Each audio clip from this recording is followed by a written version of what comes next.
So now let's look at C, 1 and 2. Now we've got a different fact pattern here.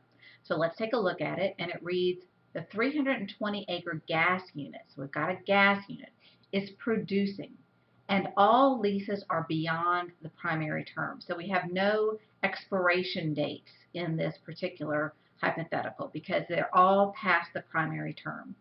In the following situations, what effect does pooling and the described operation have on leases A, B, C, and D? So let's look at our first question based on this information. And it is, what if the well changes? What if the well changes from gas to oil?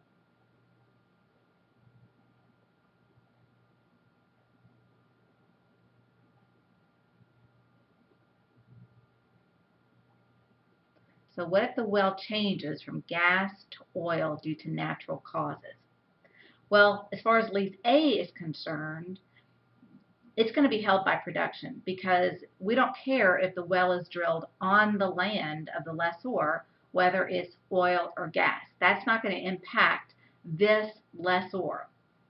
So for A, we're going to say if the well changes from gas to oil due to natural causes, A is going to be still held by production. Now what about C? C is pooled with A pursuant to a 320-acre gas unit. So C, because the well is no longer gas but is now oil, C is probably going to expire.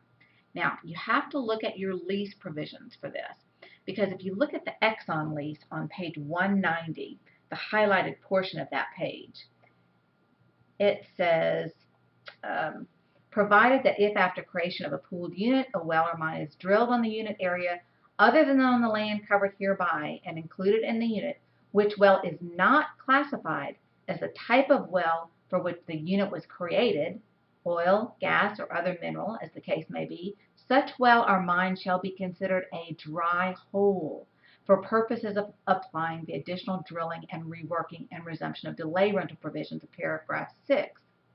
So that is saying that if, for some reason, this gas well converts to an oil well, and let's see, Exxon has this lease on C, under the terms of the Exxon lease, this would be considered a dry hole, and that would hold the Exxon lease until they would have 60 days to start a new well start a new well.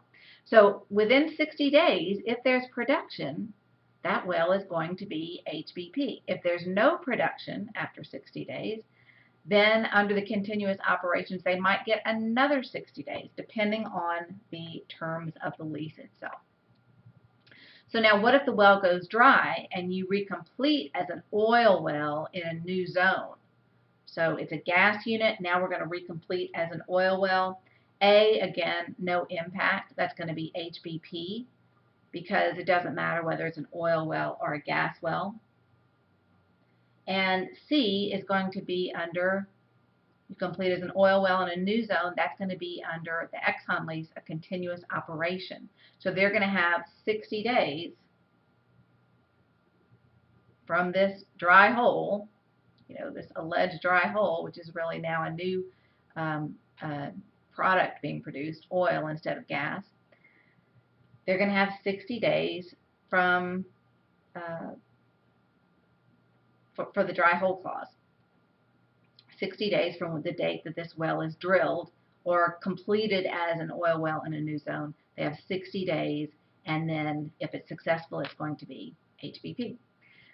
So that concludes the pooling examples on page 87 and 88. We hope you've enjoyed this, and I look forward to seeing you next time.